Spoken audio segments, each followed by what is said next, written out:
Some say there's no such thing as the perfect prison break, but history might disagree. From engineering masterminds who dug elaborate tunnels to those who shattered the myth of the escape-proof prison, and all the way to prisoners who just walked out the front door, these stories prove that human ingenuity knows no bounds. A drug lord who made a maximum security prison look like a revolving door, 3 men who did the impossible at America's most notorious prison, and 1 incredibly gifted con artist whose creativity would not be bound by a jail cell's walls. Did I pique your interest?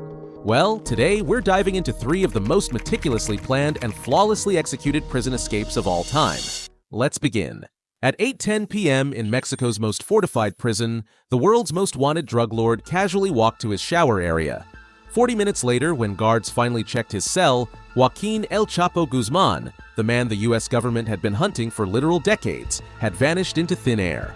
The leader of a $12.6 billion drug empire had just orchestrated what would become the most embarrassing security breach in all of Mexico's history. But how he got out, and more importantly, how he planned it, is a tale of engineering brilliance that would make Hollywood scriptwriters blush. July 2015, Mexico's Altiplano prison. Joaquin El Chapo Guzman wasn't just any prisoner. He was the leader of the Sinaloa cartel, also known as the largest drug trafficking organization in history, surpassing even Pablo Escobar's Medellin cartel. And with an empire worth an estimated $12.6 billion and an army of thousands at his command, El Chapo had turned the northern cities of Mexico into war zones. The US government wanted him so badly that they were constantly pressuring Mexico for his extradition. And that's exactly why they sent him to Altiplano, Mexico's equivalent of a fortress. But let's paint a clearer picture of what that looks like, shall we? First of all, this prison has not 1 but 2 guards for each and every inmate, watchtowers armed with heavy artillery, and a no-fly zone complete with anti-aircraft weapons. And the entire prison area is practically a dead zone for communications, meaning no cell phones work inside. Even the officers are carefully selected to prevent bribery. Now, El Chapo spent 23 hours a day in his cell under constant surveillance, with cameras watching his every move and a GPS bracelet tracking his location. So, with all this taken into consideration, it's easy to see why he'd be desperate to get out. But here's what makes this story incredible. He started planning his escape the moment he arrived. While everyone was watching him through cameras, his men were executing a plan so ambitious it seemed impossible. So, without further ado, here's how it all went down. First, they purchased a property about a mile from the prison. Nothing suspicious, just an empty construction site in the middle of agricultural land. But what was happening beneath that innocent-looking building was extraordinary. The tunnel they constructed wasn't just a crude hole in the ground, it was an engineering marvel that would make subway contractors jealous. We're talking about a fully illuminated passage with thousands of light bulbs running along its ceiling, a ventilation system with pipes spanning the entire mile, and even an electricity generator cleverly disguised as a cement grinding table at the entrance. But here's the most brilliant part. How do you dig a tunnel directly to someone's cell without knowing exactly where to dig? Well, El Chapo had an ingenious solution for that. He managed to smuggle in a GPS device disguised as a watch, which he placed in the shower area, also known as the only blind spot in his cell's surveillance system. This gave his men the exact coordinates they needed. Now, the more you think about it, the more mind-boggling the scale of this operation is. His team had to excavate tons of dirt without anyone noticing, install thousands of meters of ventilation pipes and electrical wiring, and even construct a motorcycle-powered rail system for the escape. All this while maintaining absolute secrecy despite being just a mile from one of Mexico's most secure prisons. And guess what? It worked. And we've got the CCTV tapes to prove it. On the night of July 11, 2015, while the guards were doing their routine checks, El Chapo was watching TV with the volume suspiciously high, likely to mask any last-minute tunnel work.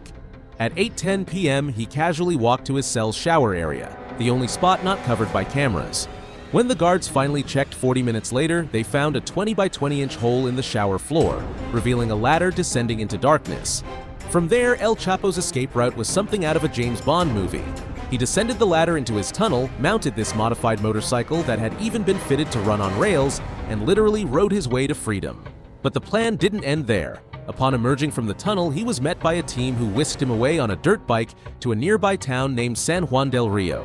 There, not 1 but 2 private jets were waiting, the second one acting as a decoy to confuse any possible pursuit. And by the time the prison sirens blared, our guy was already soaring through Mexican airspace.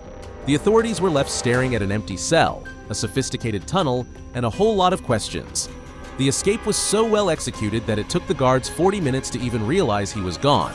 And, by then, he was probably already sipping tequila somewhere deep in the mountains of Sinaloa. Understandably, the escape caused massive embarrassment for Mexican authorities, who had previously boasted about their inescapable prison. They had been extraditing drug lords to America specifically because Mexican prisons weren't secure enough, yet here was their most high-profile prisoner, disappearing like it was no big deal. But let's be fair here.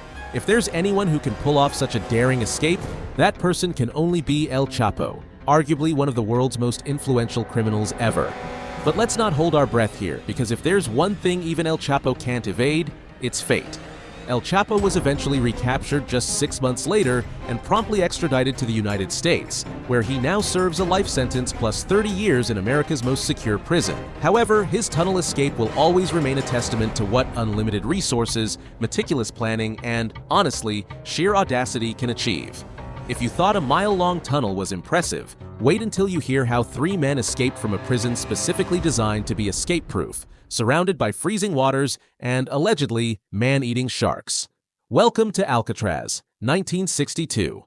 Chapter 2. Escape from the Rock. The guard tapped on the sleeping inmate's shoulder. No response. He tapped again, harder this time. Suddenly, the head tilted and rolled off the pillow, revealing a face made of soap, toilet paper, and real human hair. 3 of America's most notorious prisoners had just pulled off the impossible. They had escaped from the escape-proof prison. Alcatraz, the fortress prison surrounded by freezing waters and deadly currents, had just lost its first inmates ever. The year was 1962, and Alcatraz stood as a monument to American justice, a prison where the country's most dangerous criminals were sent to be forgotten. For 28 years, The Rock, as it was dubbed, had maintained an immaculate record. No one had ever escaped.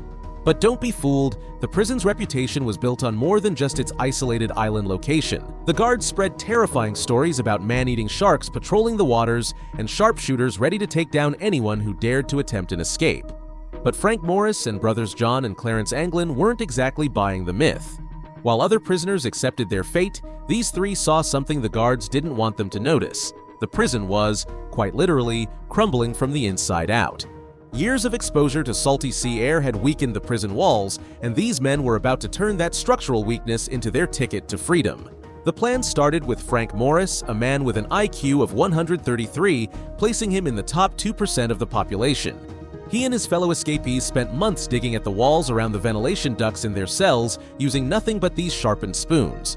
But here's the clever part. They didn't just dig. They also created these realistic dummy wall sections using cardboard and paint to hide their work. Every night, while other inmates played music for their 1-hour recreation time, these men chipped away at their cells, using the noise as a convenient cover. The genius of their plan revolved all around the small details. Knowing the guards routinely checked on sleeping inmates, they created these pretty disturbing dummy heads seen here.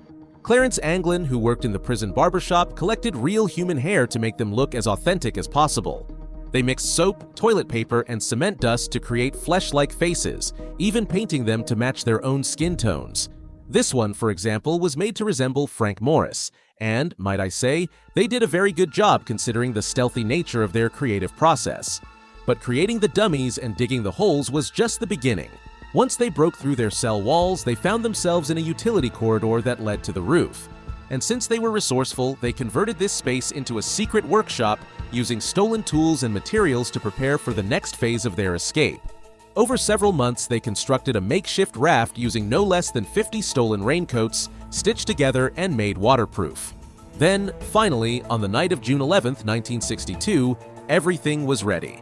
They placed their dummy heads on their pillows, squeezed through their wall openings, and climbed up plumbing pipes to the prison roof.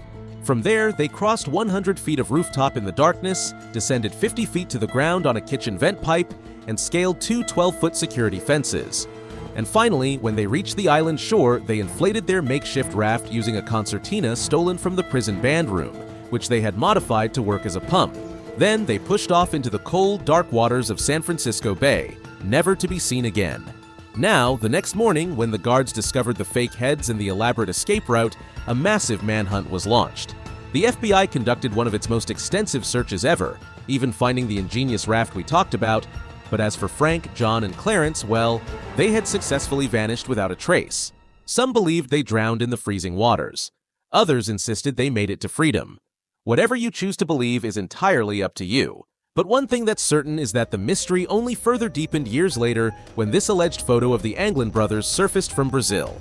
Their mother also reportedly received flowers on her birthday for years after their escape, sent by an unknown source. Then, in 2013, a mysterious letter arrived at the FBI claiming to be from John Anglin, saying he was alive but ill, offering to return to prison in exchange for medical treatment. To this day, no one knows for certain what happened to the three men who broke Alcatraz's perfect record. But their escape was so impressive that it forced the government to shut down the inescapable prison the following year. And with it, the myth of Alcatraz had been forever shattered, proving that with enough ingenuity, patience, and a few stolen spoons, even the most secure prison in America could be beaten. But if you thought escaping Alcatraz was impressive, wait until you hear about this last entry to our list. This guy made breaking out of prison look like a regular 9-to-5 job. While Frank Morris and the Anglin brothers needed months to plan their single escape, this man did it 4 times in 5 years. And the craziest part? All he needed was his sharp mind and the kind of confidence that would make James Bond look shy. Chapter 3. The Ultimate Escape Artist. Standing in a hospital room under FBI guard, Stephen Russell picks up the phone and does something so bold it seems impossible. He calls the hospital administration pretending to be an FBI agent and authorizes his own release. Even more incredible, this wasn't even his most daring escape. But let's back up a bit because the story of the man who would escape prison not once, not twice, but 4 times in less than 5 years starts with something as simple as getting fired from his accounting job. The early 1990s find Russell living a normal, law-abiding life as a humble accountant. His colleagues know him as the quiet, intelligent guy who's good with numbers and even better with minding his own business. But when his manager unfairly terminates him, something fundamental shifts in Russell's worldview. And that's when his remarkable intelligence finds a new, more creative outlet: fraud. And Russell definitely doesn't start small either. He dives into the world of insurance scams with the same meticulous attention to detail he once applied to balance sheets. However, in 1992, one of his schemes goes wrong, and he finds himself sentenced to 6 months in prison. Now, for most people, this would be a wake-up call. But Russell isn't most people. He sees it as an opportunity to showcase his real talents. His first escape, just 1 month into his sentence, demonstrates the simple brilliance that would become his trademark. While other inmates lift weights or play cards, Russell spends his time studying the prison's routine. And what he notices is fascinating. Maintenance workers in civilian clothes can simply knock on the guardroom window and walk out. So Russell arranges to have civilian clothes and a handheld radio smuggled in. Then, acting with the confidence of someone who absolutely belongs there, he strolls past the guards, gives them a casual signal, and walks right out the front door.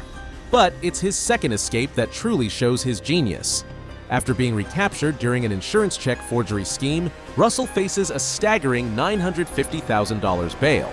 Clearly, most prisoners would resign themselves to their fate. But Russell sees this astronomical sum as just another problem to solve, and so he picks up the phone and calls the Harris County Records Office, perfectly impersonating Judge Charles Ham. "This is Judge Ham," he announces with unwavering authority. "We've conducted a clandestine appellate session regarding inmate Stephen Russell. His bail has been reduced to $45,000. The clerk, completely convinced by his flawless performance, makes the change without question. And yet, his third escape proves even more brazen. After being sentenced to 40 years, Russell doesn't panic. Instead, he studies the medical staff's routines with the patience of a wildlife photographer. He notices their distinctive green scrubs and spends weeks meticulously dyeing his prison clothes to match the exact shade. Then, on Friday the 13th of December 1996, because apparently Russell has a flair for dramatic dates, he makes his move. Walking past the guards with such natural confidence that a distracted female guard simply buzzes him through, he even stops to chat with a local homeowner, convincing them he's a prison doctor who's had too much to drink and needs a ride. But his masterpiece, his piece de resistance, is his fourth and final escape. Facing 144 years in prison, Russell orchestrates what might be the most elaborate prison break in history. He decides to fake having AIDS, not for a day or a week, but for 8 grueling months. The dedication to this performance is almost frightening. He starves himself until his ribs show, forces himself to vomit regularly, and somehow manages to bribe a staff member to falsify his medical records. And just to ensure his performance is completely convincing, he collects sedative medications for days before taking an overdose that puts him in a real coma for 4 days. The performance is so convincing that prison officials agree to transfer him to a care facility.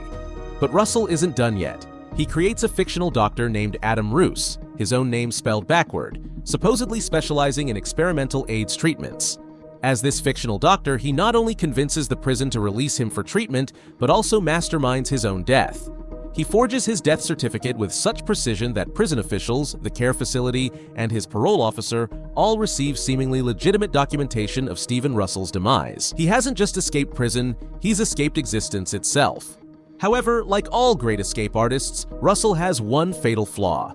He can't resist returning to his old ways. Just weeks after his death, he attempts to forge a lawyer's ID at a printing shop. But this time, the shop owner's suspicion leads to his final capture. The authorities, tired of his elaborate escapes, sentence him to 144 years in solitary confinement, 23 hours a day in a cell typically reserved for the most dangerous killers. Today, Russell remains in the same high-security unit where he's been since 1998. His story stands as a testament to both human ingenuity and the law of diminishing returns. Each escape more brilliant than the last, but each recapture more costly to his freedom. But perhaps the most incredible part? He never used violence, never dug a tunnel, never even jumped a fence. His only weapons were his mind and his unfathomable confidence. 3 incredible escapes, 3 different paths to freedom.